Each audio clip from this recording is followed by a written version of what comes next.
Hello दोस्तों, SP विकास राठौड़ एक ईमानदार और निडर पुलिस अधिकारी आज एक खास मिशन पर नहीं बल्कि अपने भतीजे की शादी पे जा रहे थे।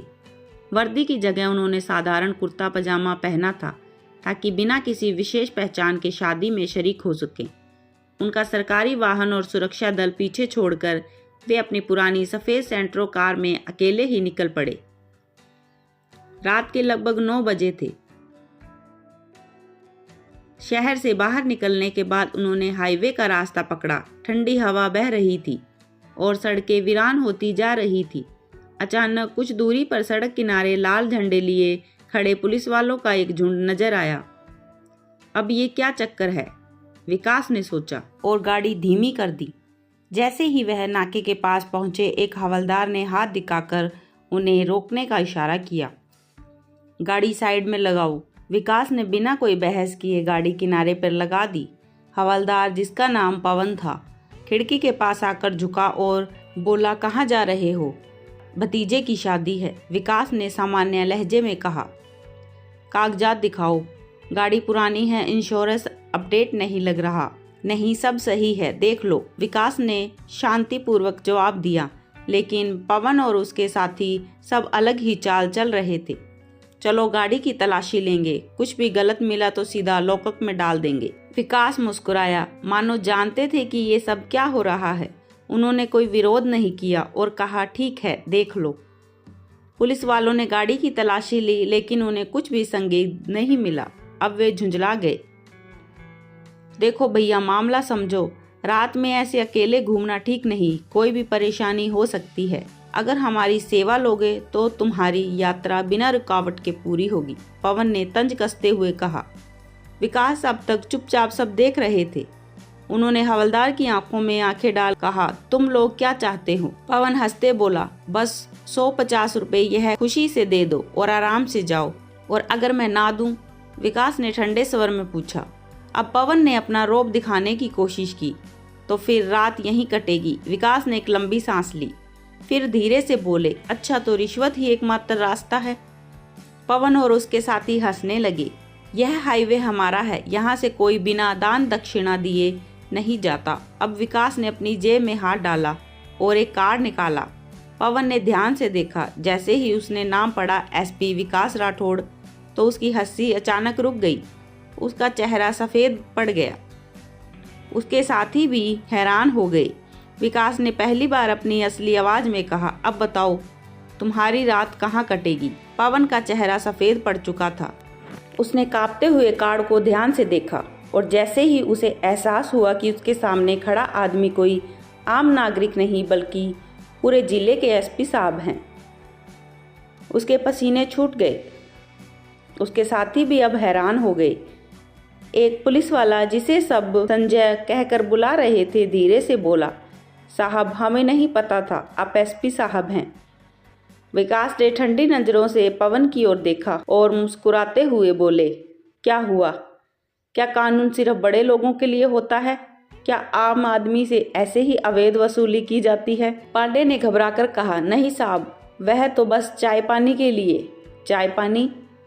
विकास ने बात काटी, मतलब तुम रोज सैकड़ों लोगों को बिना किसी गलती के परेशान करते हो और उनसे रिश्वत लेकर उसे चाय पानी कहते हो? पवन और उसके साथी सब गहरे संकट में थे। साहब, माफ़ कर दीजिए, गलती हो गई। पवन ने हाथ जोड़ लिए, लेकिन विकास का चेहरा अब सख्त हो चुका था। उन्होंने जेब से अपना मोबाइल निकाला, एक नंबर डायल किया, ऑपरेशन टीम को तुरंत हाईवे चेक पोस्ट नंबर 3 पर भेजो। इतना सुनते ही पवन और उसके साथियों की घिघी बंद गई। उनकी हालत अब वैसे ही थी जैसे कोई शिकार अपने शिकारी के सामने फंस गया हो। वह सब सोच रहे थे कि उनकी नौकरी गई। तभी विकास ने एक और बात कही जिसने उनकी रीढ़ की हड्डी तक तोड़ दी। मुझे पहले से ही खबर थी कि इस हाईवे पर अवैध वसूली हो रही है, लेकिन मैं देखना चाहता था कि असली खिलाड़ी कौन है, और आज अपने ही जाल में फंस चुके हो। अब पवन और उसके साथी लगभग रोने लगे थे। साहब, हम छोटे लोग हैं, हमसे जो कहा जाता है हम वही करते हैं। बड़े साहब को हिस्सा जाता है। विकास की आंखें अब सिकुड़ गई। बड़े साहब? हाँ साहब, इंस्पेक्टर त्रिलोक। ये नाम सुनते ही विकास का माथा ठनका। इंस्पेक्टर त्रिलोक? उनका एक अधीनस्थ अधिकारी जिस पर उन्हें शक था, लेकिन कभी ठोस सबूत नहीं मिला। विकास को यकीन हो गया था कि सिर्फ एक मामूली वसूली मामला नहीं बल्कि इसके पीछे एक बड़ा सिंडिकेट काम कर रहा है।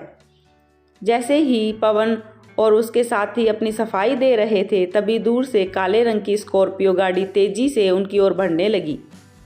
विकास सतर्क हो गए। गाड़ी की रफ्तार और अंदाज देखकर ऐसा लग रहा था जैसे उन पर हमला होने आ रहा है। साइड में हो जाओ, विकास ने जोर से कहा। पवन और सब उनके साथी घबरा गए। अगले ही पल स्कॉर्पियो विकास की कार के ठीक सामने आकर रुकी। उसमें से 4 हथियारबंद लोग बाहर निकले। तुम एसपी साहब हो, इनमें से एक आदमी ने हंसते हुए कहा। बहुत ज़्यादा होशियारी दिखा रहे थे ना, अब यहीं दफन हो जाओगे। अब मामला सिर्फ एक रिश्वतखोरी का नहीं रहा, यह एक जानलेवा हमला था जिसमें विकास खुद फंस गए थे। लेकिन वह विकास राठौड़ थे जो अपने शिकार का हमेशा पहले वार करते थे। हाईवे पर तेज हवा बह रही थी। अंधेरे में सिर्फ गाड़ियों की हेडलाइट चमक रही थी। विकास राठौड़ के सामने 4 हथियारबंद लोग खड़े थे जो शायद इंस्पेक्टर त्रिलोक के भेजे हुए थे। उनका इरादा साफ था, एसपी साहब को हमेशा के लिए खत्म करना। खतरे का एहसास पवन और उनके आदमियों को हो चुका था। उन्हें समझ नहीं आ रहा था कि वे भागें या छिपें, लेकिन विकास अब पूरी तरह से शांत थे। तुम्हें क्या लगा मुझे मारकर बच जाओगे? विकास ने ठंडी आवाज में कहा। गुंडों ने हंसते हुए बोला, पुलिस वाले को मारने के बाद सबूत मिटाना हमारे लिए कोई नई बात नहीं। बहुत बड़े बड़े अफसर आए और चले गए, तुम भी चले जाओगे। अब विकास समझ गए थे कि यह मामला सिर्फ हाईवे पर रिश्वतखोरी का नहीं था, बल्कि इसके पीछे एक बड़ा गिरोह काम कर रहा था। गुंडों ने पिस्तौल तान दी। एक ने ट्रिगर दबाने ही वाला था, तभी एक गोली चली और अब गुंडे की पिस्तौल हाथ से गिर गई। सब चौंक गए, कोई हिलेगा नहीं। यह आवाज थी विकास के ऑपरेशन टीम की जो पूरी ताकत के साथ वहां पहुंची थी। हाईवे पुलिस की गाड़ियों से घिर चुका था। विकास ने पहले ही टीम को लोकेशन भेज दी थी और चारों तरफ से एनकाउंटर की तैयारी हो चुकी थी। गुंडे समझ गए थे कि वे बुरी तरह फंस चुके हैं। उन्होंने भागने की कोशिश की, लेकिन पुलिस ने चारों तरफ से घेर लिया था। तभी एक गुंडे ने विकास पर गोली चला दी। विकास ने झुककर गोली को बचाया और जवाब में फौरन अपनी पिस्तौल से फायर किया। गोली सीधा उस गुंडे के सीने पर लगी। वह सड़क पर गिर पड़ा। बाकी के गुंडे अब बचने के लिए इधर उधर भागने लगे, लेकिन ऑपरेशन टीम ने 3 मिनट के भीतर ही सभी को उधर दबोचा। विकास ने पवन की ओर देखा, कहा, कौन है इस खेल में शामिल? पवन ने कांपते हुए कहा, साहब हम तो बस मोहरे थे। असली खेल इंस्पेक्टर त्रिलोक का था। विकास ने फोन निकाला और इंस्पेक्टर त्रिलोक को कॉल किया। हेलो साहब। इतनी रात को फोन? त्रिलोक ने हंसते हुए पूछा। अगर हिम्मत हो तो अभी मेरे सामने आकर हंसो।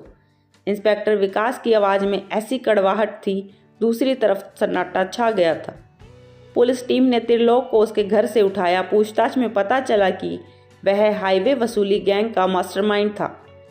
वह हर महीने लाखों रुपए रिश्वत में लेता था और ऊपर तक हिस्सा भेजता था, लेकिन इस बार वह बच नहीं सका। अगले ही दिन इंस्पेक्टर त्रिलोक और उसके गुंडों पर भ्रष्टाचार, हत्या की साजिश और सरकारी अधिकारी पर हमले का केस दर्ज हुआ। सभी पुलिस वाले जो रिश्वत में शामिल थे उन्हें सस्पेंड कर दिया गया।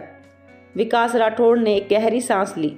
उन्होंने अपनी कार स्टार्ट की और शादी की ओर बढ़ चले। दोस्तों, अगर कहानी अच्छी लगी हो तो वीडियो को लाइक करें, कमेंट करें और चैनल को सब्सक्राइब जरूर करें। धन्यवाद।